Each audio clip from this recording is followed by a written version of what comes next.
Right, now there's absolutely nothing wrong with watching bad films. In a way, they actually improve the good ones by proximity, but there's a limit to what anyone can endure, just as there's absolutely no limit to what Hollywood will subject us to in the eternal hunt for sweet, sweet coin, dollar.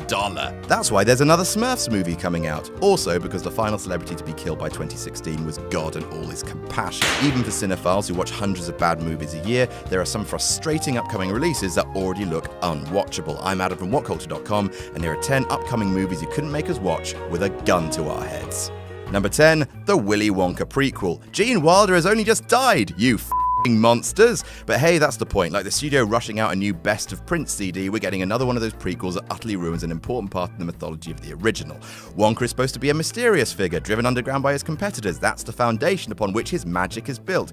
Going back and picking that apart is ruinous to his appeal. Also, Tim Burton has already done that with the whole dentist subject matter plot thing in his movie. Hollywood needs to stop obsessing about anthology movies that present iconic characters as younger versions. It didn't work for Darth Vader, it didn't work for Wolverine, and it won't work for Wonka. Number 9, Sandy Wexler. This is the latest in Adam Sandler's awful sex for cash love affair with Netflix. This time he's playing a talent agent in the 90s with a list of interesting clients. God help us all. Putting aside the fact that Adam Sandler is solid brown assurance these days, his deal with Netflix has so far spunked out the ridiculous 6. That's and the do-over. Also Expecting anything more from the third film in the deal is insanity, particularly as this looks like just another opportunity for Sandler to scrabble for a paycheck like a dying man trying to dig for water in the desert.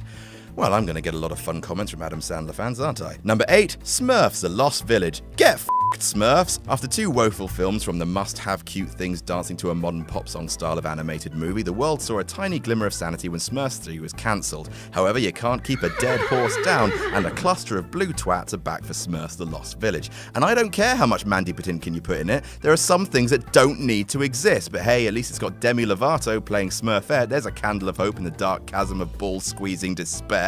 Also, who is Demi Lovato? Have I even said that right? Number 7, 50 Shades Darker. Boobs, eh? How about them real-life lady tits? So 50 Shades of Grey was exactly that, but it's part of a franchise, so we've got 2 more of the bastards.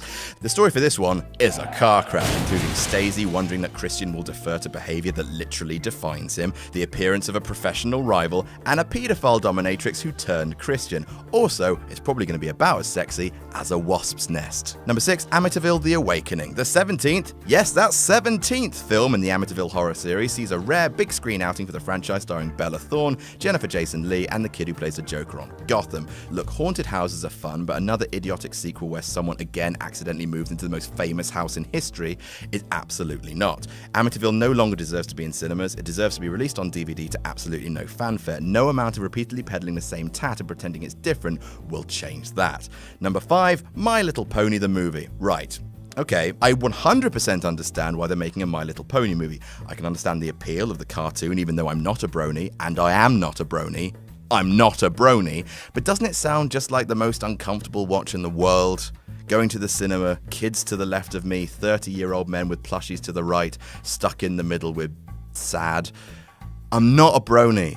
Number 4, Sonic the Hedgehog. Nothing spells impending disaster like coupling a video game adaptation with a live-action CGI mix format, and that's precisely what 2018's Sonic adaptation is seeking to do. What could possibly go wrong? Everything. And I could die. The major problem here is that sometimes even the most narratively sound video games can't translate onto the big screen, and Sonic ain't that. It might have worked for an Illumination animation or something, but the whole live-action mix, it just makes us think of Yogi Bear, the Chipmunks, and Scooby-Doo, and the only way they could save it is if they get John Goodman to play Dr. Robotnik. Then I will see it 5 times. Number 3, The Nut Job 2. Remember that amazing original animation, The Nut Job? No? What do you mean? Come back. It was about squirrels. I don't know, it wasn't very good, but it made a bucket full of profit, so inevitably a sequel was optioned, pitting the animals against that long-standing enemy of Mother Nature, roguish developers who want to turn their home into an amusement park, which makes the fact that the animals are clearly enjoying a roller coaster on the poster all the more confusing. Anyway, this has diminished returns written all over it, and the original was already a bit bad, and it's clearly a new contender for the Ice Age Award for perfunctory, cynical sequels. Number 2, Transformers: The Last Knight. I enjoyed the first Transformers movie, so I'm partially to blame for this. Since that point, Michael Bay has systematically set about making sequels with the entertainment half-life of what came before. We've now got to the point where the giant swinging testicles of a robo-monster and the racism twins are probably viewed fondly as some of the high points of the series. Luckily, the next one is about Optimus Prime being a Knight Templar. Also, Optimus Prime is a truck. Number 1, Emoji Movie, Express Yourself. That's it, folks. We finally got to the stage of culture where anything that's even remotely heard of is appropriated by evil corporate Hollywood, intent on squeezing every drop of blood out of, oh, I recognize that. We've had Angry Birds, we're getting Tetris, and coming in 2017, we have a movie literally about the sprites you use to react to your friends' hilarious WhatsApp messages. Now, I know the Lego movie worked, I know it did, and by rights it shouldn't have worked, but f*** this. F*** it. And that's our list. Did we miss any out? Tell us about it in the comments. Don't forget to like, share, and subscribe. You can follow me on Twitter here. I'm Adam from WhatCulture.com, and I'll see you soon.